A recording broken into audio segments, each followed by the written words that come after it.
Assalamualaikum warahmatullahi wabarakatuh. Waalaikumsalam warahmatullahi wabarakatuh. Ustaz. Innal hamdalillah nahmaduhu wa nasta'inuhu wa natubu ilaihi wa nastaghfiruh. Wa na'udzu billahi min syururi anfusina wa min sayyiati a'malina. May yahdihillahu fala mudilla lahu wa may yudlil fala hadiya lahu.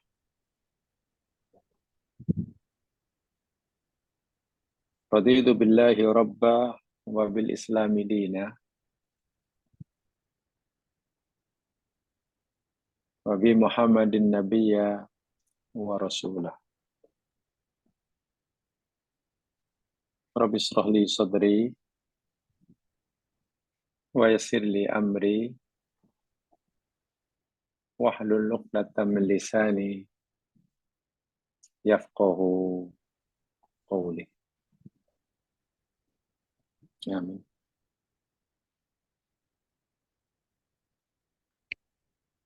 Muslimin muslimat, para pendengar yang dirahmati Allah sekalian.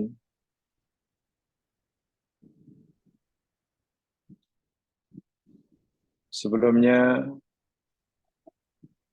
saya ingin rakamkan takziah khas kepada keluarga Ciku Zamah Amarudin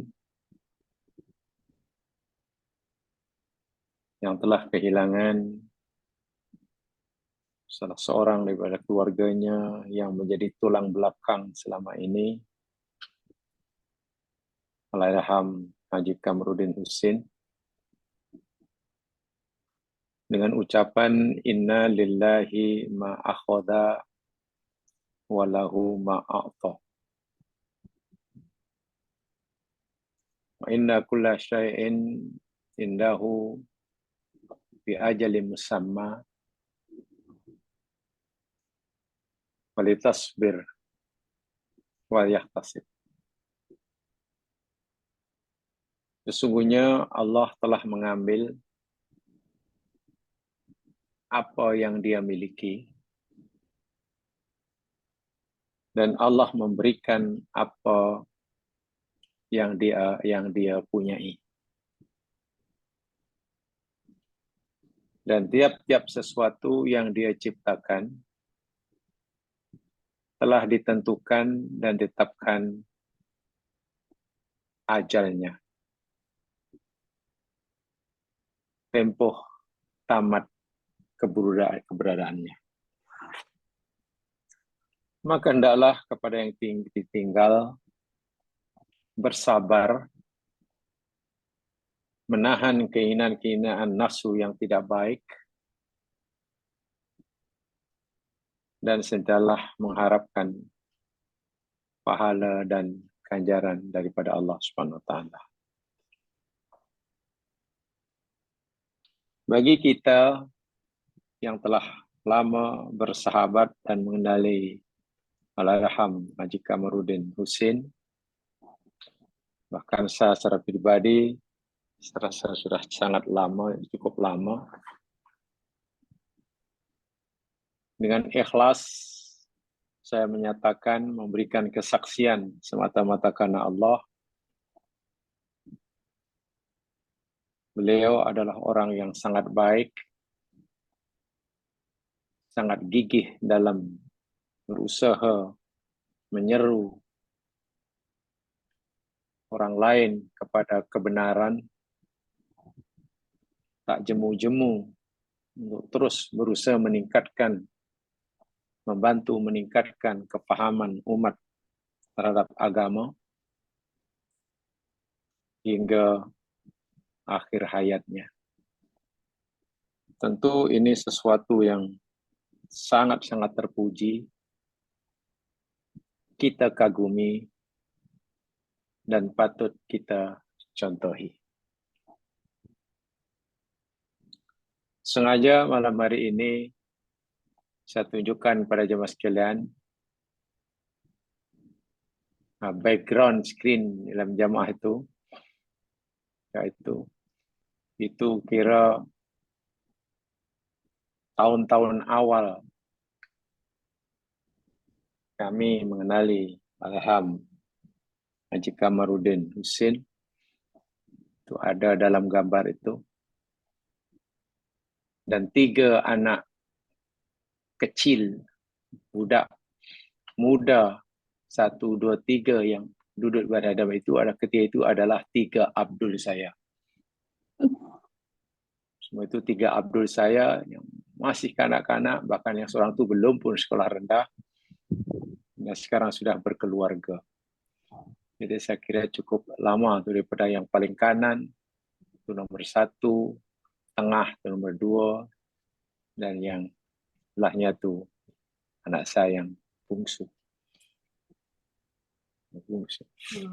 Ini menjadi bukti bahwa usrah hari Isnin ini khasnya, yang saya yakin beliau adalah salah seorang daripada perintis awal yang mengasaskannya.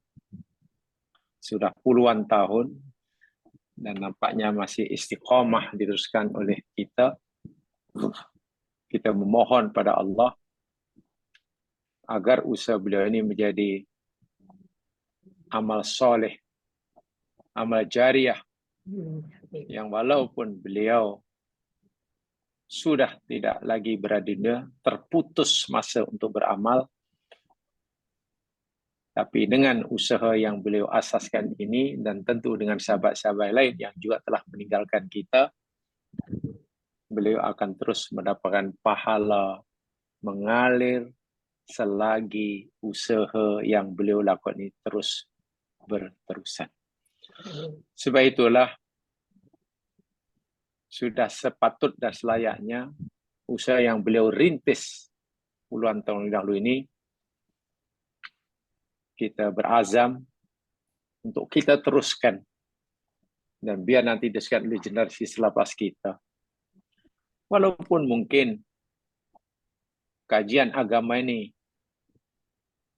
tidak lagi kita uruskan, dan bukan saya lagi menyampaikan, tapi kita berharap ia akan berterusan dan akan diuruskan oleh generasi selepas kita, disampaikan oleh orang lain selepas kita, agar amal soleh yang beliau dan kawan-kawan rintis puluhan tahun yang lalu, Pakatan Kebajikan Kabung Teku, benar-benar menjadi amal soleh.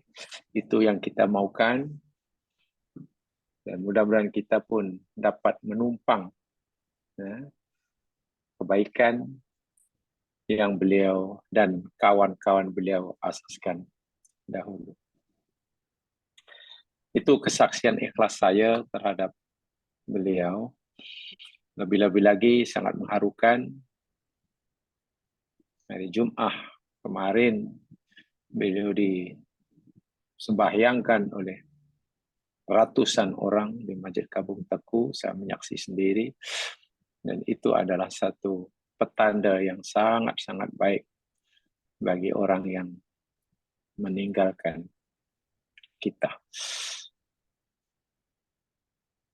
Saya ingin menjadikan doa bagi Allahyarham Haji Kamarudin Husin, dan tolong diaminkan dengan ikhlas lillahi ta'ala, agar doa yang kita baca dikabulkan oleh Allah.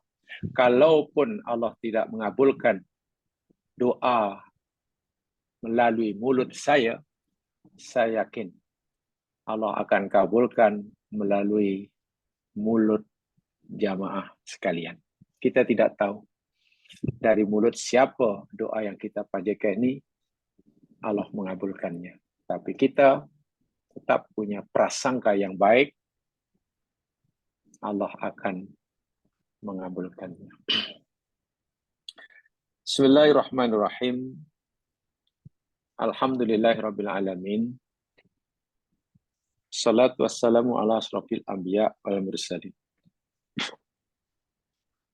Allahumma inna ibaduka du'afa. Ji'naka mukirrina bidunubina. Faghfir lana fa innahu la yaghfiru dunuba illa anta. Allahumma ighfir abdakal hakir ila rahmatik. Kamarudin Husin. Amin. Ighfir lahu ya Allah warhamhu wa'afihi wa'fu anhu. Amin. Wa akrim nuzulahu wa wasi' madkhalahu waghsilhu bil ma'i wat thalji wal barad. Amin. Allahumma naqqihi minal khataya kama yunaqqat thawbul abyadu minad danas wa abdilhu daran khairan min darih wa ahlan khairan min ahli wa zawjan khairan min zawjih Amin. wa qihi fitnatal qabri wa adzaban nar. Amin. Ya Allah, ya Tuhan kami memohon kepadamu agar hamba-Mu yang sangat mengharapkan rahmat Kamarudin Husin yang Engkau telah panggil kembali ke hadirat-Mu. Ampunilah segala dosanya ya Allah. Kasihanilah dia, hapuskan kesalahan dia, Amin. maafkan segala keburukannya. Amin. Muliakan ya Allah tempat persinggahannya. Amin. Lapangkan dan luaslah ya Allah tempat masuknya. Amin. Cuci dan bersihkan ya Allah dirinya Amin. dengan air, salji, dan air embun. Amin. Bersihkan dia ya Allah dari kesalahannya, sebagaimana Engkau telah bersihkan kain yang berwarna putih dari segala noda. Amin. Gantikanlah ya Allah rumahnya dengan yang lebih baik daripada rumah yang ditinggalkannya di dunia. Amin. Berikan dia ya Allah keluarga pendampingnya yang lebih baik daripada keluarga dan pendampingnya di dunia. Amin. Ya Allah, jagalah dia daripada fitnah kubur dan siksa api neraka. Amin. Allahumma inna abdakal hakir ila rahmatik Kamarudin Husin fi dhimmika wa habli jiwarik kihi min fitnatil qabri wa adzabin nar anta ahlul wafa'i wal haq.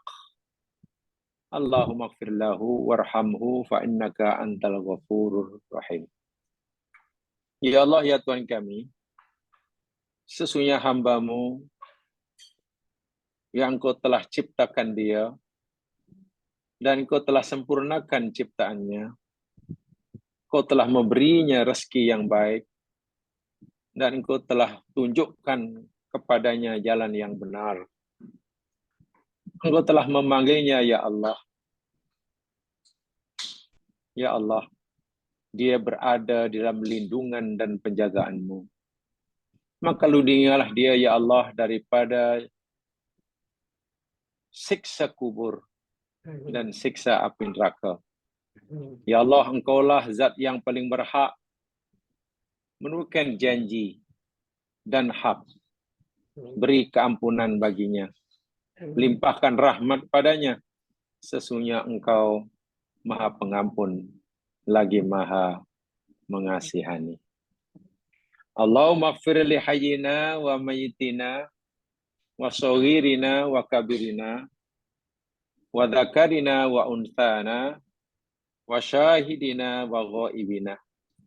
Allahumma man ahyaitahu minna fahyihi 'alal Islam wa man tawaffaitahu minna fatawaffahu 'alal iman.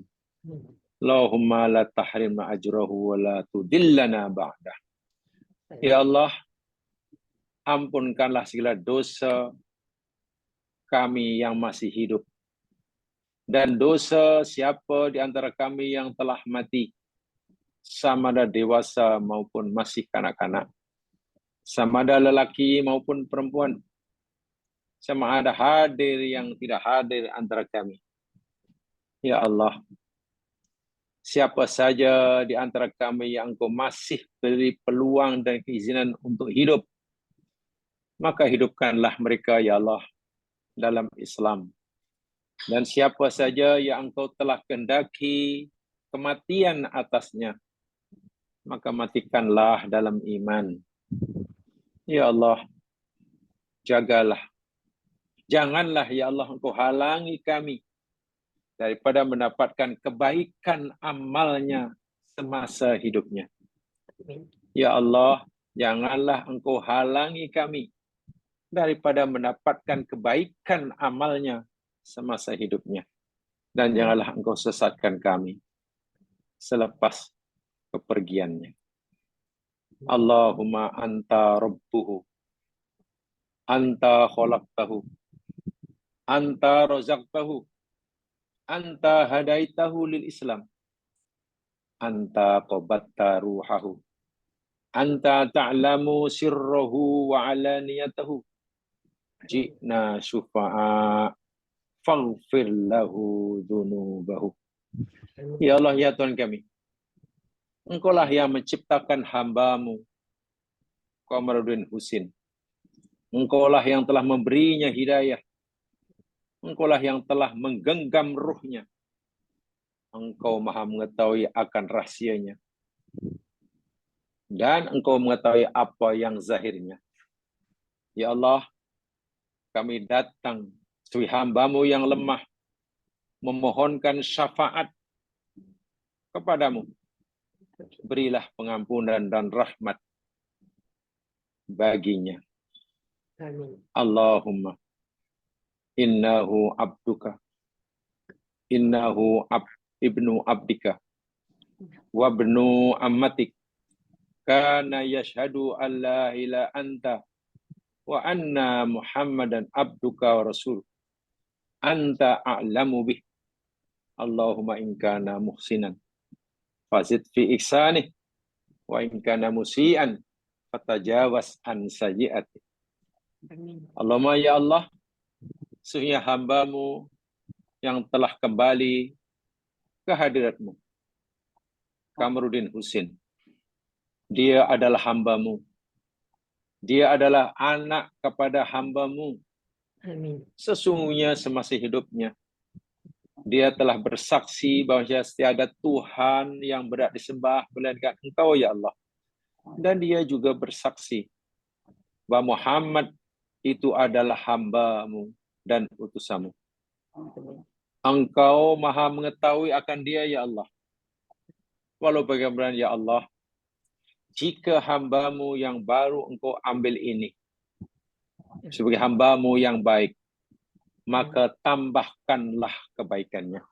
Amin. Dan jika hamba-Mu yang baru Engkau ambil ini, ya Allah, hamba-Mu yang tidak baik, maka ampunkanlah dosanya. Hapuskanlah segala kesalahannya. Allahumma hadha doa wa mikal istijabah. Istajib du'a'ana ya mujibad da'wat.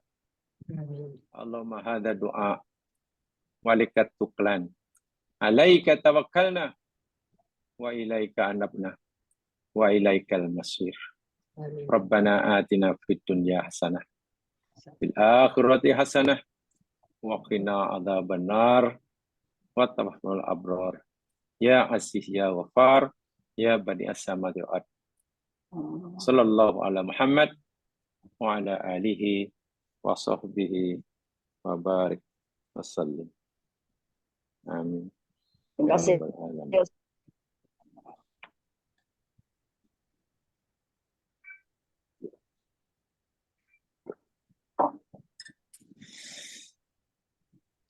Jamaah yang dirahmati sekalian, lagi sekali saya ingatkan bahwa kelas yang kita berada pada malam hari ini ianya tidak terlepas daripada jasa yang diusahakan oleh Allahyarham Haji Kamarudin Husin dan kawan-kawan beberapa puluh tahun yang lalu. Jadi kita berharap akan mendapatkan kebaikan daripada kebaikan yang beliau telah tanam selama hidupnya, dan agar kita terus-menerus mengekalkan usaha mulia ini agar ianya menjadi amal soleh, amal yang berpanjangan pahalanya, walaupun beliau telah berada di alam barzah, alam yang memutuskannya daripada beramal. Mudah-mudahan Allah kabulkan. Maka berkaitan dengan ini, sengaja saya ingin tekankan sekali, jadi tajuk kita malam hari ini, ya, bahasa saya, mudah saya, tajuk ngopi kita hari ini, malam hari ini kita akan ngopi, dan tajuk ngopinya, ngopi maknanya ngobrol pintar ya, bukan minum kopi. Ngopi bukan minum kopi. Ngobrol pintar. Jadi kan omong kosong. Ngobrol pintar. Jadi kita ingin mendapatkan peringatan semula daripada ayat yang sebenarnya telah kita sampaikan dahulu. Mungkin ada bagian tertentu yang belum saya sampaikan. Jadi kita coba ingat semula berkaitan dengan ayat tersebut yang saya rasa amat sesuai ya. Sempena kita ditinggalkan oleh pengasas pengajian kita ini. Coba jamaah lihat, ini saya bukan tafsir yang mendalam, tapi tafsir biasa-biasa sahaja. Jadi bukan sambungan tajuk yang lepas, insyaAllah tajuk yang sebelumnya kita akan sambung ke kesempatan yang lain. Malam ini tajuk ngopi kita, yang tajuk khas. Lihat surah Al-Mulku, surah Al-Mulku, surah Tabaraka itu, ayat yang kedua.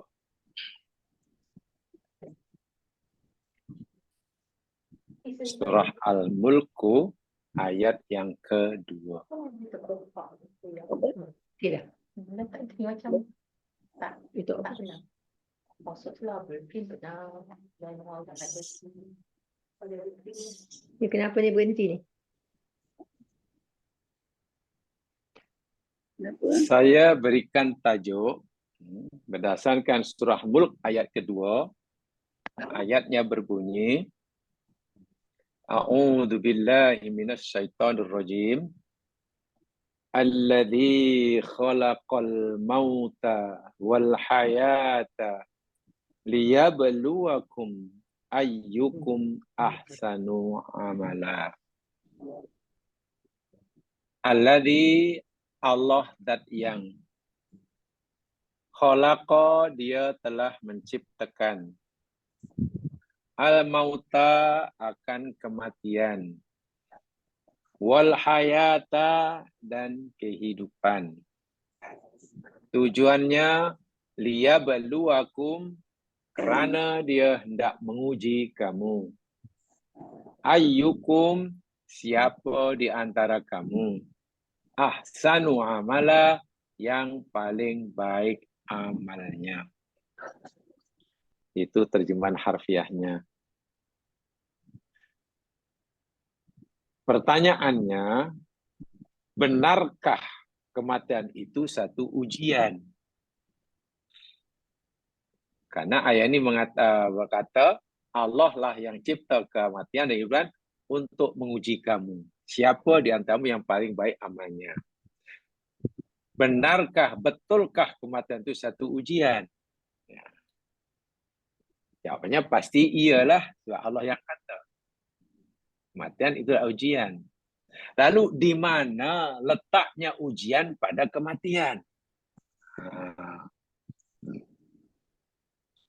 Adakah kematian itu ujian bagi yang hidup yang ditinggalkan? Atau kemudian kematian yang Allah ciptakan itu ujian bagi setiap kita yang masih hidup ini? Ya, mungkin secara mudah orang memahami kematian itu ujian bagi keluarga yang ditinggal. Itu biasanya kita kata itulah. Tidak salah. Kita berkata kematian itu adalah ujian bagi ahli keluarga yang ditinggal. Itu tidak salah. Tapi insya Allah bukan itu semata-mata yang dimaksudkan oleh ayat ini. Sebab tengok, kum di sini yakni kamu ni kita semua lah. Allah ciptakan buat kita, buat diri saya, kehidupan dan kematian.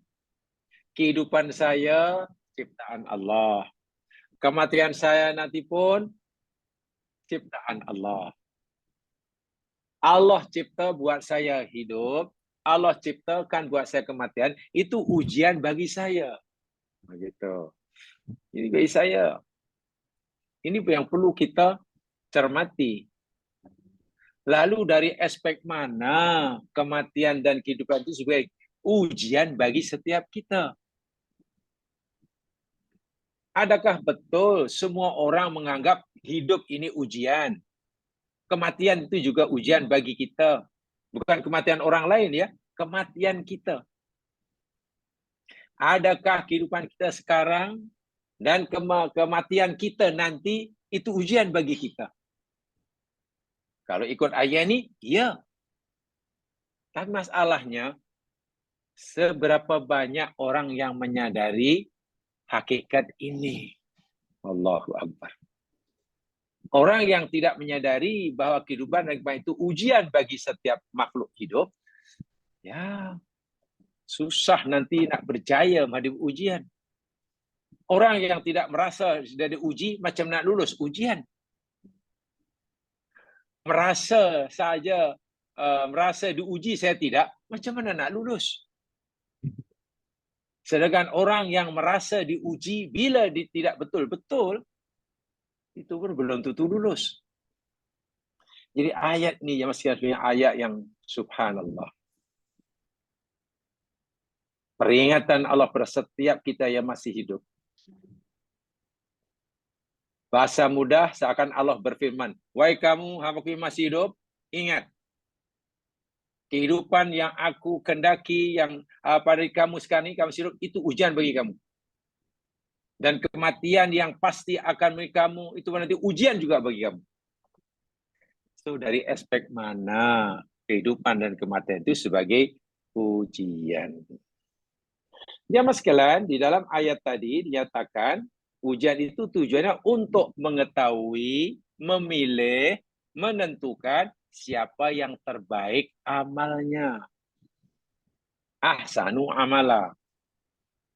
Sehingga aktarukum lil mauti dzikran ahsanu hum istidadan.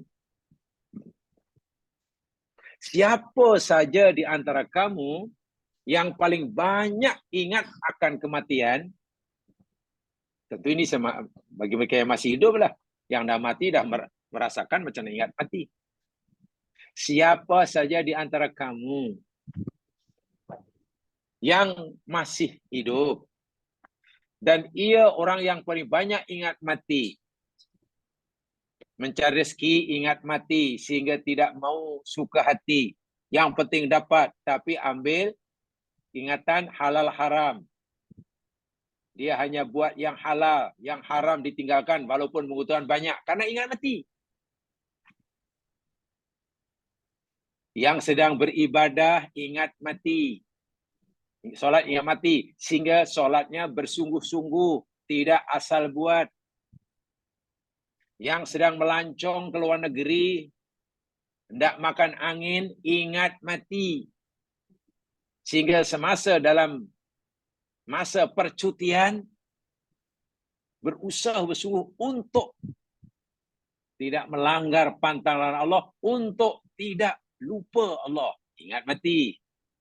Yang jual ingat mati, yang beli ingat mati, yang berjaya ingat mati, yang sakit ingat mati. Oh, orang yang paling banyak ingat mati, pasti dialah orang yang paling baik persediaannya untuk mati. Itu pertama.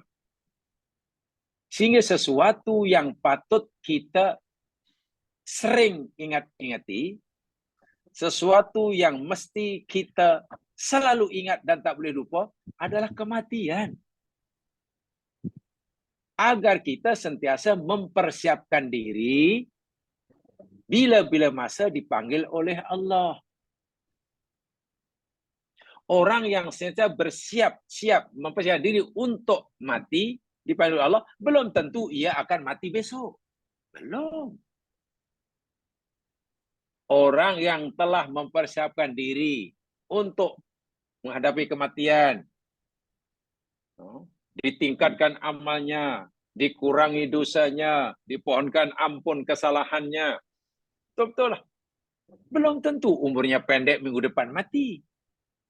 Jika sekiranya minggu depan dia mati, alhamdulillah dia sudah bersedia menghadapinya. Pasti lulus. Jika dia belum mati, tak apa, sudah bersedia. Pepatah Melayu mengatakan sedia payung sebelum hujan. Itu orang yang beruntung. Sentiasa bersedia payung sebelum hujan, itu orang yang paling beruntung. Tidak bermakna bila kita sentiasa menyediakan payung, kemudian turun hujan. Hujan turun bukan sebab kita sedia payung. Bukan. Boleh jadi walaupun kita setelah sentiasa bersedia payung setiap masa, pada musim 7, boleh jadi tidak hujan. Tak apa. Tidak hujan tak apa. Tak rugi kita sedia payung. Dan bila hujan, kita tak rugi karena payung sudah bersedia. Yang rugi itu, hujan dah turun lebat, baru kita sibuk nak cari payung. Allahu Akbar. Patutlah Nabi ingatkan sahabatnya. Bila nak solat, Sallu salatal muwaddi'. Nabi tegur, Nabi ingatkan jamaah yang di belakangnya. Sallu salatal muwaddi'. Wahai sahabatku, solatlah kamu hari ini, saat ini, seakan-akan itu solat perpisahan. Malam ini kamu solat Isya. Anggaplah, rasakanlah, yakinkan diri kamu bahwa solat Isya kamu malam ini solat perpisahan. Esok kamu sudah tidak ada lagi ruang peluang untuk solat Isya. Kalau orang menganggap setiap solat juga itu solat terakhir, pasti akan berusaha bersungguh-sungguh. Lainlah kalau dia tak yakin itu solat terakhir. Dia fikir, lama lagi, masih panjang lagi. Jadi akhirnya cincang. Tak apalah kalau solat hari ini tak sungguh, esok boleh. Masih ada solat lagi. Esok masih ada. Itu masalahnya. Jadi kalau gunakan bahasa anak muda, solatlah kalau solat Isya. Dan yakinkan diri kamu, masa solat itu, tiada esok bagimu. Sehingga itu solat terakhir. Pasti bersungguh-sungguh. Tak nak laju-laju, berusaha yang khusyuk, yang paling khusyuk. Tapi kalau kita solat Isya dan hati kita fikir esok masih ada, pasti cincang lah. Situ orang ingat mati itu orang yang hidupnya pasti cemerlang. Bukan orang yang malas. Orang yang mati akan menjawab waktu jadi rajin. Tak mau mensia-siakan waktu sesaat pun kecuali diisi dengan perkara yang manfaat. Tak akan membiarkan umur berlalu tanpa diisi dengan memohon keampunan bagi dosanya. Tanpa ada hari berlalu, melainkan pasti diisi untuk melakukan amalan yang memberi manfaat pada orang lain. Orang yang mati, orang yang paling rajin dalam hidupnya, paling baik dalam hidupnya. Paling baik dalam hidupnya. Sehingga aktarukum lil mauti ahsanukum istidadanlah. Orang yang paling banyak mengingati mati di antara kamu, pasti dialah orang yang paling baik persediaannya untuk menghadapinya. Wa minhu asyaddu khaufan wa hadara. Dan orang ini pasti orang yang paling takut, paling berwaspada terhadap kematian yang datangnya tidak diketahui oleh sesiapa. Bayangkan sesuatu yang pasti mendatangi kita, dan kita tidak tahu pasti bila, dan bila sudah datang kita kehilangan segala-galanya, bukan hanya kehilangan dunia dan isinya, tapi kita juga kehilangan masa untuk kita tambah ibadah, kehilangan masa untuk kita minta ampun. Itu yang paling rugi itu. Kalau kematian hanya menghilangkan kita dunia dan isinya daripada kita, itu wajar, itu biasa.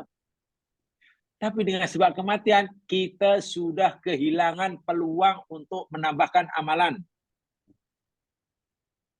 Kita juga kehilangan peluang untuk meminta ampun.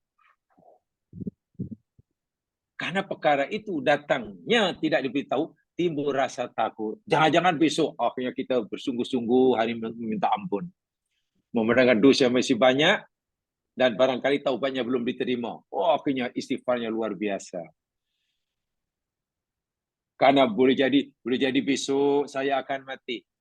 Akhirnya sibuk rasa takut. Jangan-jangan bekalanku masih kurang. Sedangkan masa untuk pergi besok. Akhirnya dimanfaatkan masa dalam 2-3 jam untuk menambahkan amalan.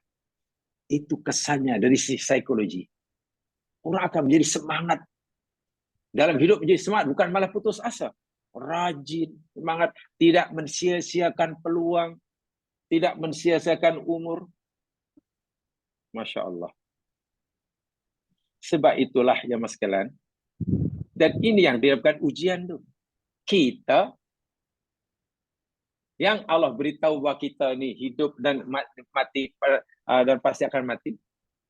Bagaimana sikap kita? Itu ujiannya. Adakah dengan meyakini adanya kematian yang pasti menimpa kita, kita menjadi orang yang baik karena berusaha mencari bekal secukupnya, atau semua kita jadi orang tak kisah? Nah, inilah ujiannya. Ujiannya.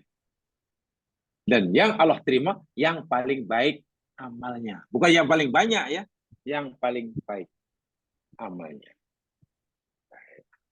Yang kedua, dalam ayat ini Allah sebut kematian lebih dahulu, baru sebut kehidupan. Allah yang menciptakan kematian dan kehidupan. Disebut mati dahulu, baru hidup. Bahkan kalau tengok realitinya semacam kita ini hidup dahulu, baru mati. Tapi kenapa Allah sebut mati, baru kemudian hidup? Macam terbalik pula. Ya mas sekalian, didahulukannya penyebutan kematian atas kehidupan, mati dan hidup, bukan kehidupan dan kematian, yakni qudimal mautu alal hayat li'anna aqwan nasi da'iyan ilal amal min nasabil mauti baila ainihi. Disebutkan kematian terlebih dahulu daripada menyebut kehidupan, karena diharapkan kita, manusia ini, akan lebih bersemangat, akan lebih kuat mempersiapkan diri dengan beramal karena kematian itu di depan mata kita. Disebut dahulu. Ingat, aku jadikan kamu mati. Mati dahulu. Sehingga mati itu betul dinampakkan terlebih dahulu oleh Allah depan mata kita. Dan kehidupan. Disebut mati untuk menimbulkan motivasi yang kuat agar kita lebih semangat beramal, tidak tunda-tunda beramal. Tidak menunda-nunda taubat. Karena kematian disebut dahulu seakan mati itu depan mata kita. Selangkah lagi menimpa kita. Sementara kita mungkin belum cukup persediaan. Orang yang yakin kematian itu sudah depan mata, ya pastilah akan berkejar-kejar, bersungguh-sungguh untuk beramal. Mafhum mukhalafahnya. Kalau orang itu tak bersungguh-sungguh dalam beramal, masih sering dan banyak mengabaikan peluang keemasan dan lain sebagainya. Itu bermakna orang itu belum nampak bahwa kematian itu sebenarnya sudah depan mata. Orang yang bahaya yang akan menimpanya itu depan pintu, rimau yang kelaparan sudah mengaum depan pintu, yang bila-bila masa boleh menerkam tuan rumah, tapi tuan rumah tak sedar yang dia sebenarnya dalam keadaan bahaya, sekejap akan dingap oleh harimau jika ia tidak mempersiap diri untuk melarikan diri. Ya, rugi dia.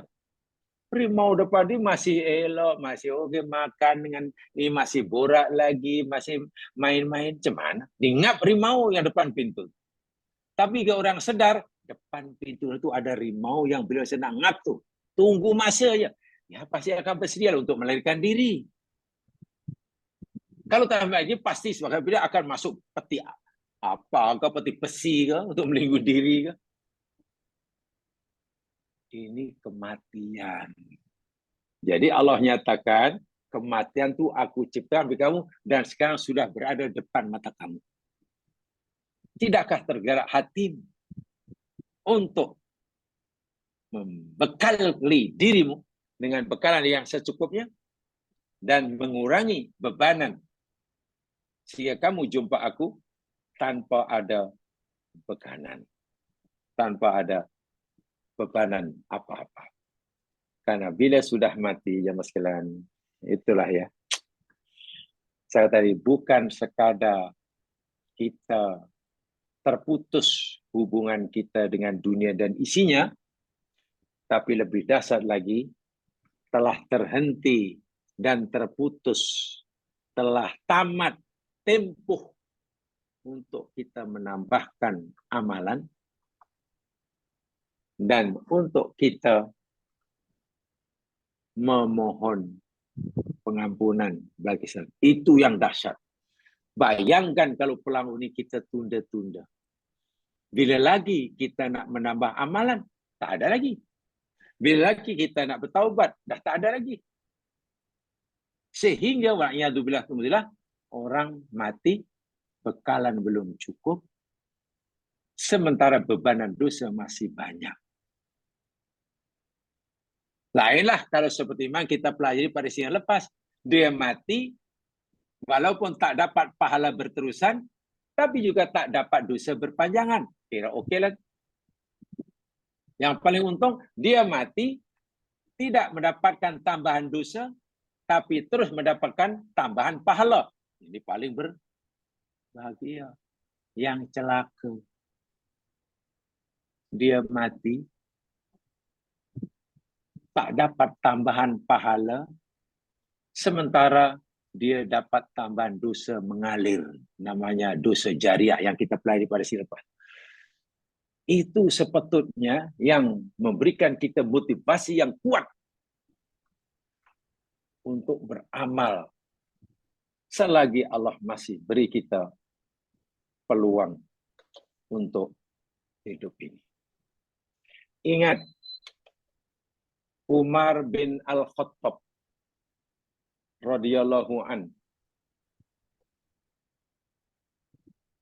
sahabat Nabi kedua selepas Abu Bakar, sahabat Nabi yang punya keistimewaan yang luar biasa, karena setan pun takut nak bersemuka dengan Umar. Sahabat Nabi yang diberitakan oleh Nabi sebagai orang ahli surga, belum mati sudah diberi jaminan surga. Allahu Akbar. Apa kata orang yang telah dapat jaminan surga ini? Umar pernah berkata begini jamaah sekalian. In nimtu laili doya'tu haqqa rabbi. In nimtu laili doya'tu haqqa rabbi. Jika aku tidur pada malam hari, bermakna aku telah mengabaikan, telah mensia-siakan hak Tuhanku kepada aku. Yalah, kalau aku tidur, hak Tuhanku aku abaikanlah. Hak Tuhanku apa? Untuk disembah, untuk dipuji, untuk disucikan. Aku telah mengabaikan apa yang hak Allah. Macam mana? Ya, aku tidur. Dia Umar merasa bersalah jika sepanjang malam hanya untuk tidur. Tidak ada masa untuk dimanfaatkan zikrullah, untuk solat mungkin, untuk baca Quran mungkin. Ya untuk beramal lah. Rugi rasanya. Sebab bila aku tidur, banyak hak-hak Allah yang aku abaikan. Dia merasa berdosa. Wa in nimtu nahari ya'tu haqqa ra'iyati. Allahu akbar. Dan jika aku tidur di siang hari, aku abaikan, bermakna aku sia-siakan hak rakyatku. Umar waktu itu jadi khalifah. Jadi khalifah punya tanggung jawab yang besar, yang mesti dilaksanakan kepada rakyat yang dipimpinnya. Rakyat ada hak untuk ini, untuk itu. Dan itu kewajiban Umar melaksanakannya. Lalu Umar kata pada sini, kalaulah aku tidur siang hari, maknanya aku telah mengabaikan hak rakyatku. Dan bila aku tidur malam hari, aku mengabaikan hak Tuhanku. Apa makna ucapan Umar ini? Bukan Umar ini tak nak tidur. Tapi Umar sangat berhati-hati untuk menggunakan masa untuk tidur. Karena kalau terlalu lebih, terlalu banyak nanti hak Allah yang diabaikan malam hari. Siang hari, mungkin Umar Qailullah. Mungkin tidur. Tapi kalau sebagian besar digunakan hanya untuk rehat, untuk tidur, untuk bercuti, berapa banyaklah hak rakyatku yang aku abaikan. Mengabaikan tanggungjawabku terhadap rakyatku disoal oleh Allah di akhirat. Mengabaikan hak Allah pertanggungjawaban di akhirat. Ya Allah susahnya. Ya itulah ujian. Si Umar melihat masa untuk mempertanggungjawabkan ini, mempertanggungjawabkan hak Allah mesti telah ditunaikan, mempertanggungjawabkan mempertanggungjawabkan hak rakyat telah dilaksanakan. Itu masanya tak lama, mungkin besok. Kematian mungkin besok, minggu depan. Si Umar bukan tak boleh tidur. Setiap kali, jangan-jangan besok mati. Sementara masih banyak kewajibanku kepada rakyatku yang aku belum tunaikan. Yang kerja rajin. Berlaku adil pada rakyatnya. Masih banyak hak-hak Allah yang belum aku tunaikan malam hari ini. Sebab itu aku tak akan tidur sepanjang malam. Aku tunaikan hak Allah terlebih dahulu. Karena boleh jadi esok aku akan mati dari pertanggungjawaban. Begitu rupanya ahli surga itu cara melihat kematian. Ahli surga. Umar ini kan ahli surga. Cara melihat kematian itu seperti itu ya sekalian. Tapi kita kan Allah kadang-kadang alhamdulillah ya.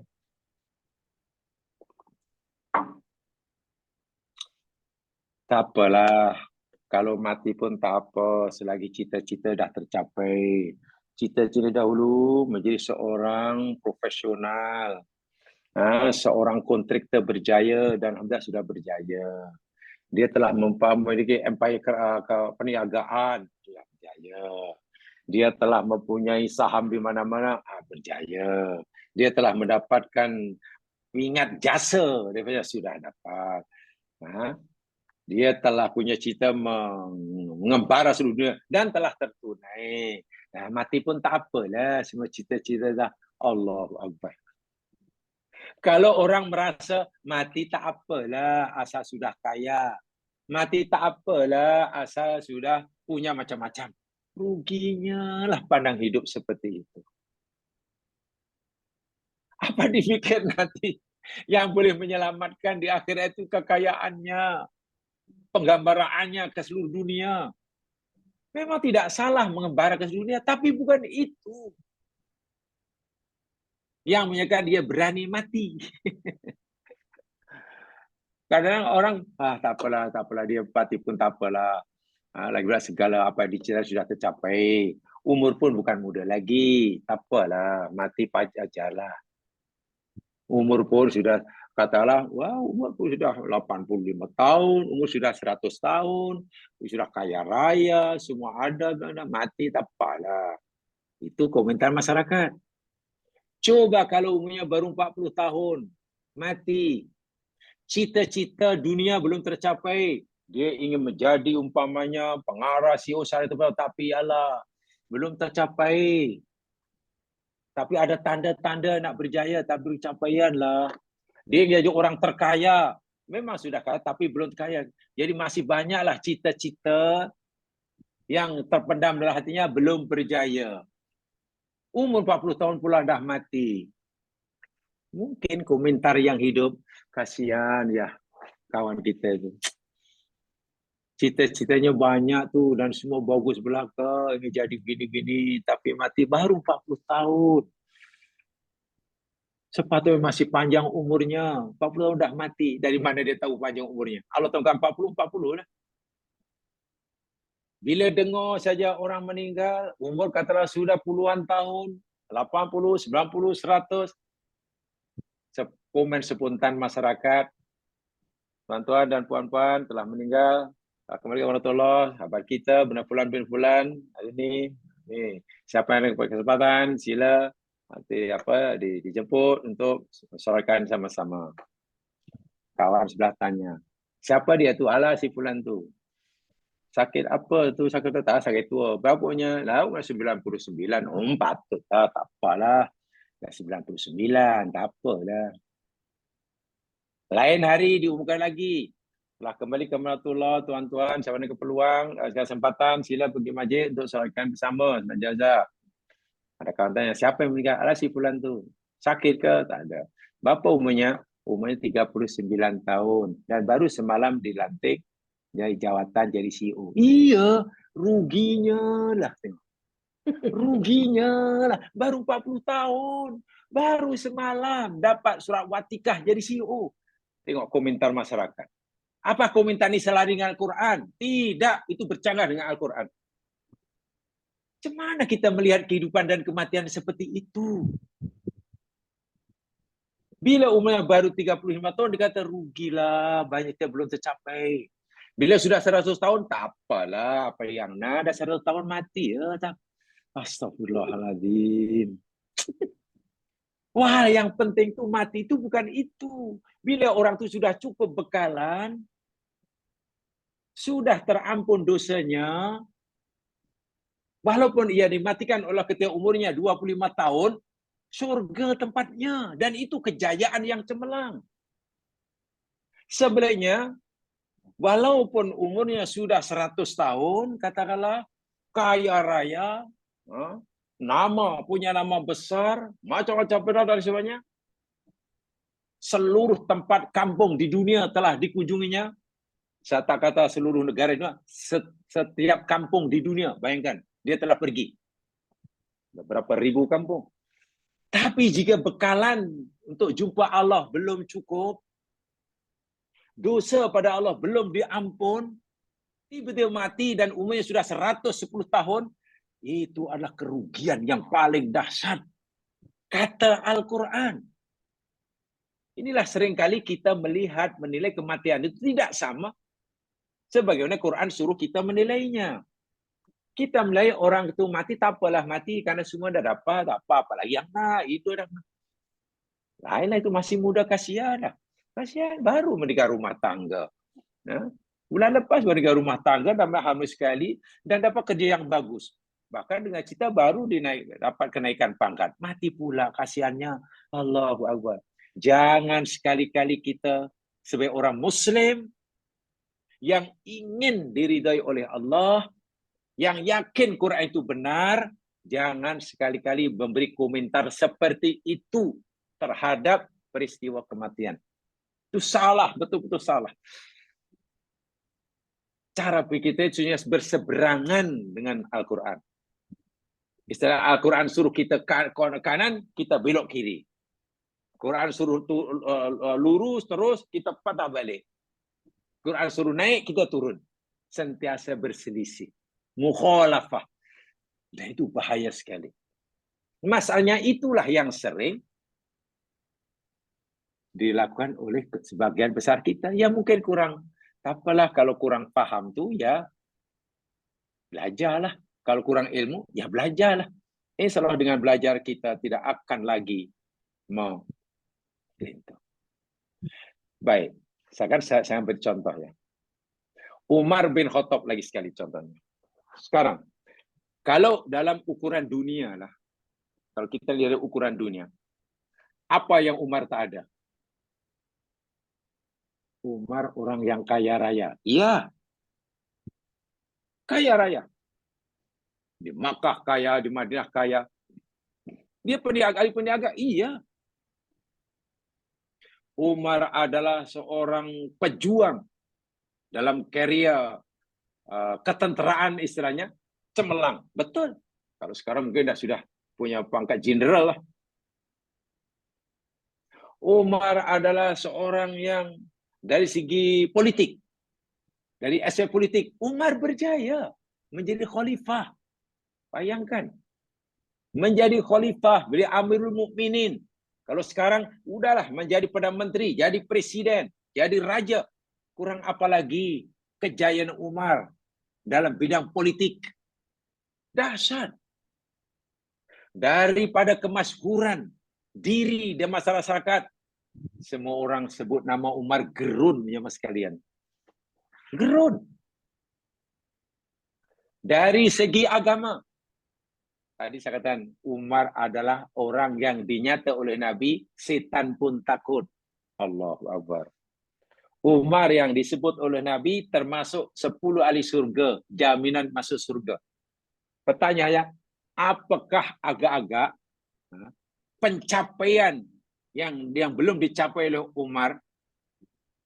Kalau kata kejayaan boleh capai, sudah semuanya. Bab dunia sudah, bab harta sudah, bab politik sudah, bab ketenteraan sudah, bab agama sudah. Betul kan? Dahsyat itu. Tidak ada orang yang mencapai kejayaan hidup di dunia, mencapai kejayaan semacam mata ada. Umar dua-dua dan telah dicapai. Tapi tahukah apa yang dikatakan oleh Umar? Suatu hari Umar pernah berkata begini ya mas kan. Wa huwa al-mubashshir bil jannah yaqulu. Ketika Umar mendengar bahwasanya dalam Al-Quran banyak Allah memberi kabar gembira kepada hamba-hambanya yang layak, yakni mendapatkan surga. Selalu salah satu kabar gembira yang Allah berikan pada mereka yang layak, dalam Al-Quran disebut, yakni mereka akan dapat surga. Kamu dapat surga, mereka dapat surga.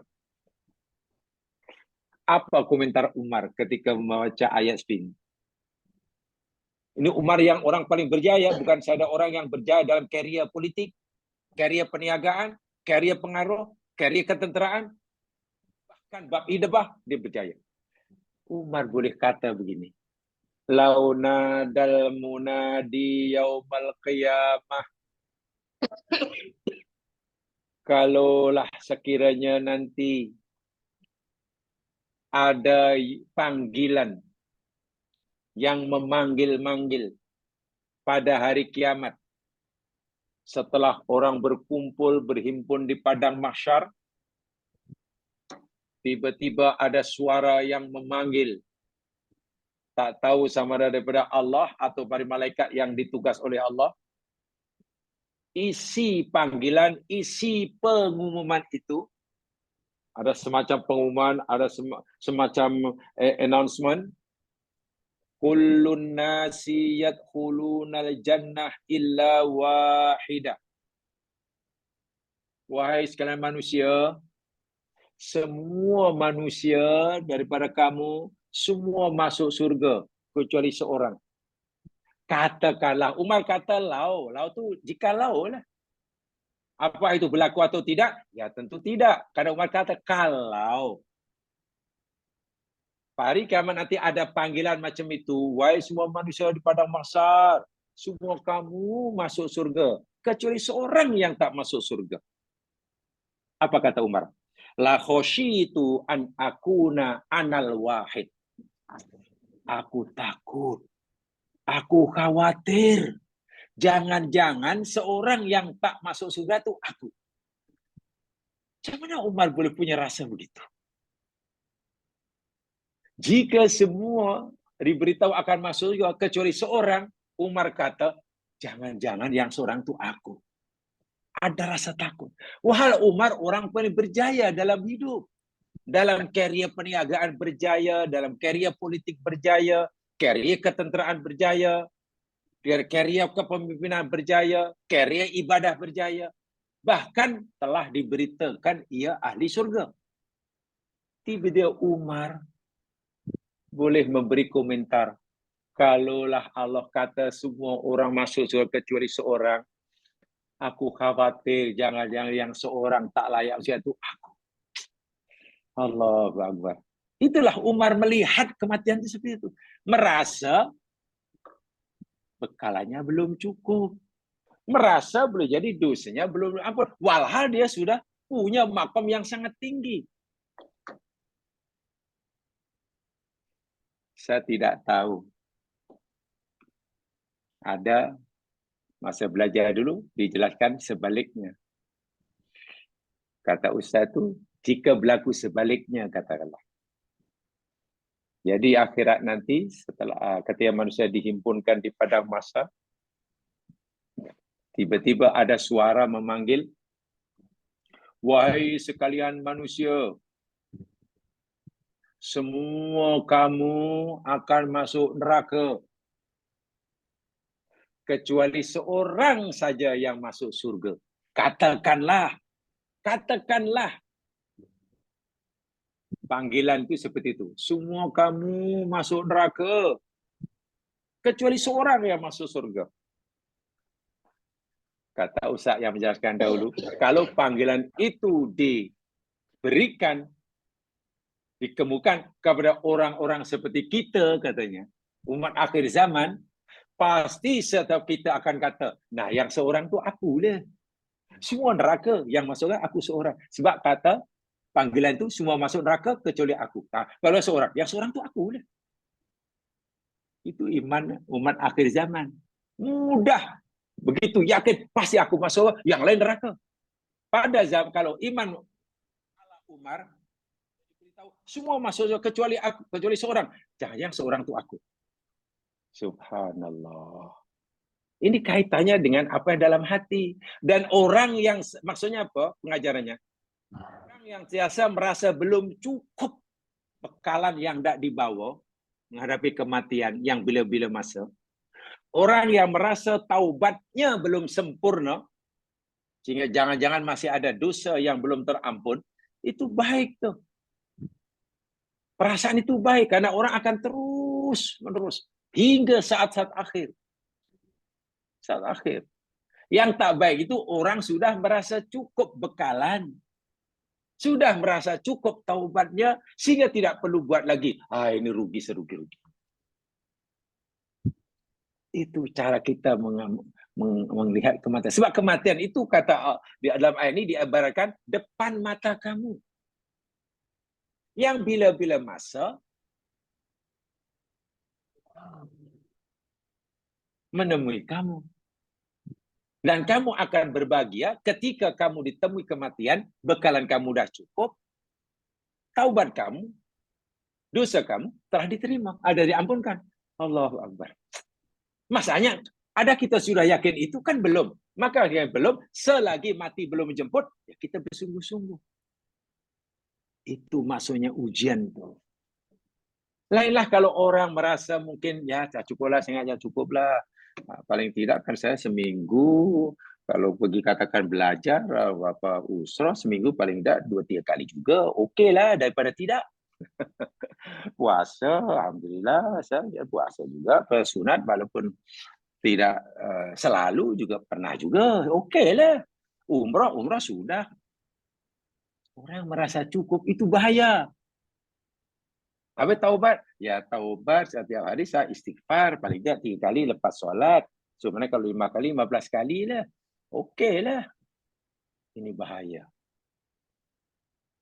Kalau kita jadi orang yang ahsanu amala. Orang yang paling baik amalnya. Kata Allah tadi lah. Karena diuji dengan kematian.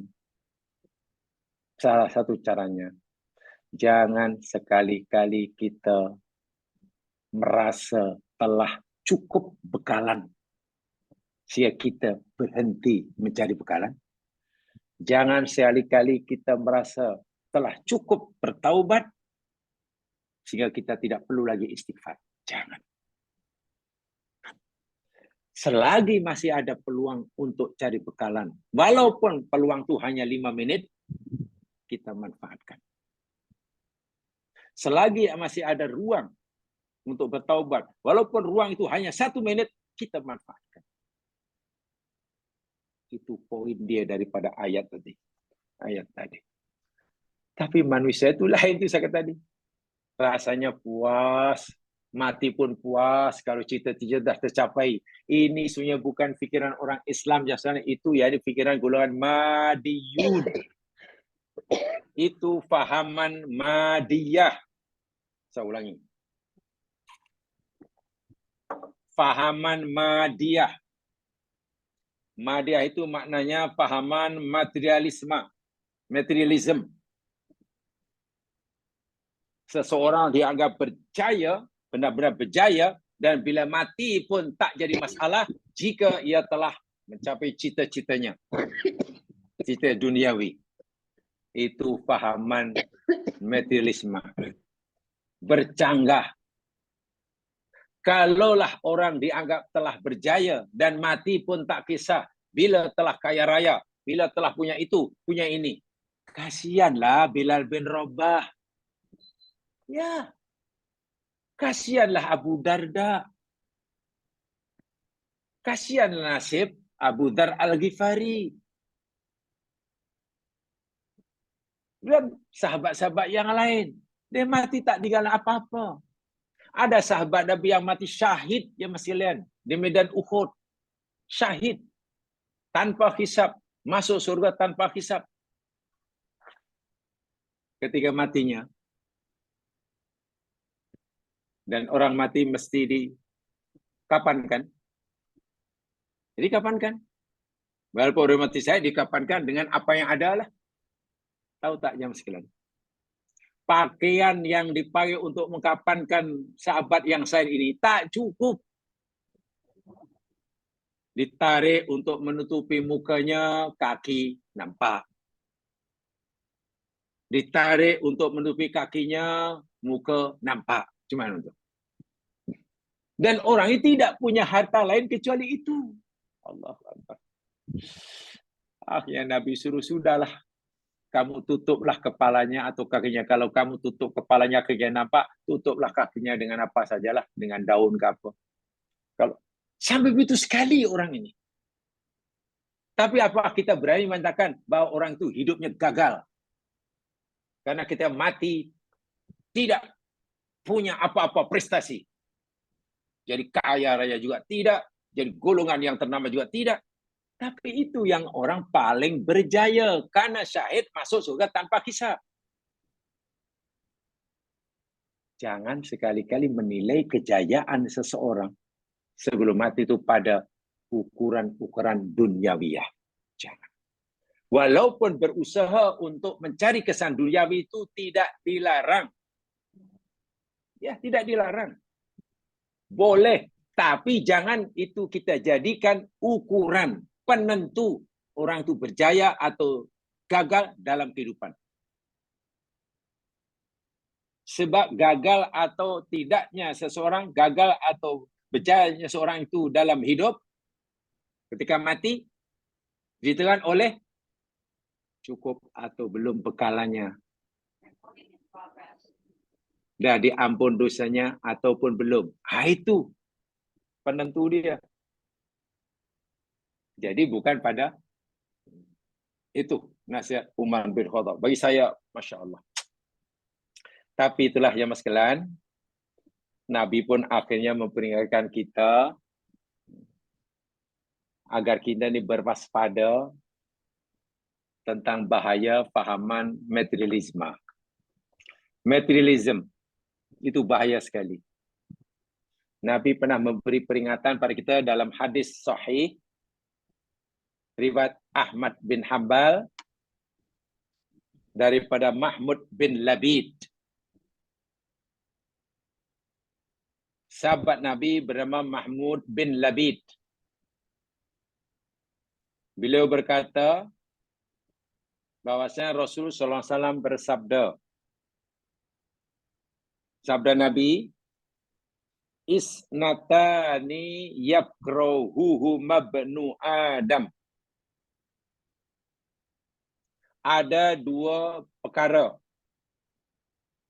Ada dua benda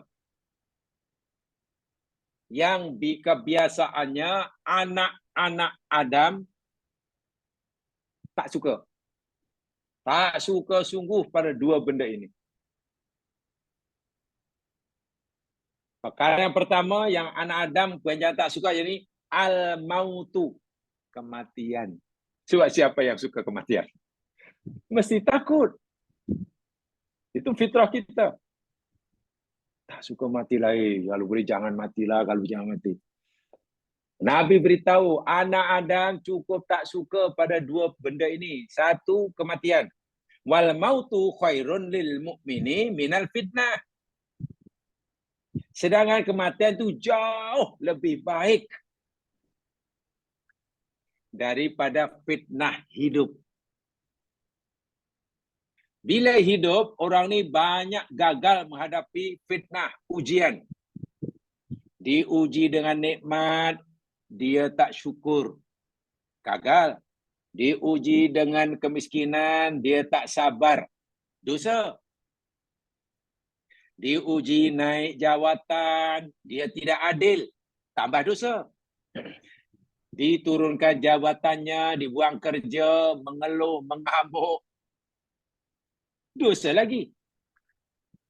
Jadi Nabi kata, daripada hidup seperti itu, mati lebih baik bagi orang itu. Tapi orang itu masih juga tak suka mati. Bahwa kematian bagi orang yang gagal menghadapi fitnah hidup, itu lebih baik. Itu Nabi yang kata. Tapi kalau ditaruh pada kita mungkin, tidak ya Rasul. Walau bagaimanapun, susah macam manapun saya belum mau mati sekarang lah. Saya masih nak hidup juga lah. Susah pun saya masih nak hidup. Itu kita yang jawab. Nabi kata, macam mana aku bagi tahu kamu mati lebih baik? Coba kalau itu kita ikut Nabi atau tidak? Cara bagi kita selari dengan yang apa dikatakan atau bercanggah. Wa yakrahu qillatal mal. Yang kedua, benda kedua yang anak Adam biasanya tak suka. Apa dia? Qillatul mali. Punya harta sikit. Allah bagi rezeki ngam-ngam. Sikit. Orang lain bagi, ya Allah, melebihi daripada keperluan. Macam-macam ada. Macam-macam ada. Yang dia pula tidak ada, macam-macam tak ada. Dia orang lain macam-macam ada, dia macam-macam tak ada. Hartanya sikit, nikmat sikit, Mesti tak suka. Siapa di antara kita yang suka Allah bagi rezeki sikit? Tak ada yang suka. Tapi Nabi ini unik. Dia bagi tahu wakilatul mali aqalul hisab. Sedangkan harta yang sedikit yang Allah berikan pada hamba itu akan memudahkan ia menghadapi hisab. Karena harta yang Allah berikan itu sedikit, nanti hisabnya pun sedikit. Ringan. Bermakna bagi mereka yang Allah berikan rezeki nikmat yang banyak, hisabnya pun banyak dan berat. Tapi anak Adam ni pelik. Allah bagi harta sikit, dia tak suka. Walhal dengan sikitnya harta yang Allah berikan itu, nanti Allah akan bagi hisab yang sikit dan ringan. Seakan-akan Allah nak hisab dia dengan hisab yang mudah, tak nak. Allah nak bagi hisab dia yang ringan, tak nak. Tapi nampaknya dia lebih memilih hisab yang berat, yang susah. Tak apa, hisab susah pun tak apa. Pertanyaan berat pun tak apa. Yang penting banyak harta. Allahu Akbar. Gagal dalam fitnah hidup, gagal dalam musibah hidup pun tak apa. Yang penting jangan mati sekarang. Itu Nabi yang beritahu. Dan yang begitu sebenarnya jamaah sekalian, sikit banyak pasti. Itulah sudah ada benih-benih. Sudah ada bibit-bibit. Sudah ada sindrom fahaman madiyah, materialisme.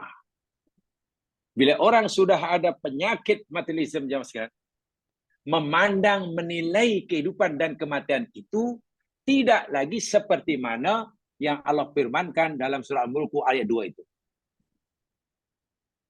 Tidak lagi memandang kehidupan dan kematian itu sebenarnya Umar bin Khattab memandangnya. Sehingga ada peribahasa Melayu. Hidup susah. Sehingga orang mereka kata, hidup segan, mati tak mahu. Hidup segan, mati tak mahu. Hidup susah, tapi mati tak nak. Itu akibatnya. Sedangkan orang mukmin diperintah oleh Allah hidup yang bahagia, di dunia hasanah, mati pun nanti hasanah. Bagaimana caranya? Jangan salah menilai kehidupan dan kematian. Jangan kita salah dalam penilaian kita terhadap kenapa Allah beri kita hidup. Kenapa Allah nanti akan tiba pada kita kematian. Kalau kita salah penilaian terhadap ketuhanan Allah ini, susah kita hendak mendapatkan fid dunya hasanah wa fil akhirati hasanah. Yang berlaku itulah. Hidup segan, mati tak nak. Hidup susah, nak suruh mati. Jangan mati, susah pun tak apa. Yang penting jangan mati sekarang. Mana tahu esok lusa akan berjaya mencapai cita-cita. Dan dia fikir bila telah mencapai cita-cita duniawinya, kalau mati pun tak kisah. Allahu Akbar. Wah, kalau kejayaan yang dicapai kejayaan dunia, sedangkan ia tidak memiliki bekalan akhirat, kejayaan dunia itu akan menambahkan pertanyaan di akhirat. Kan berat namanya.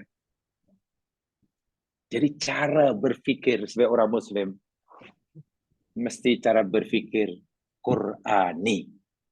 Ya, ini berfikir berdasarkan Al-Quran. Al-Quran. Jamaah yang saya hormati sekalian. Sedikit yang saya sampaikan ini merupakan penegasan daripada beberapa siri yang telah saya sampaikan, sengaja sampaikan, ingatkan malam hari ini. Ya, karena salah seorang daripada orang yang sangat berjasa terhadap wujudnya kelas hari ini, bulan tahun ini telah meninggalkan kita. Temu dengan Allah yang Maha Menciptanya.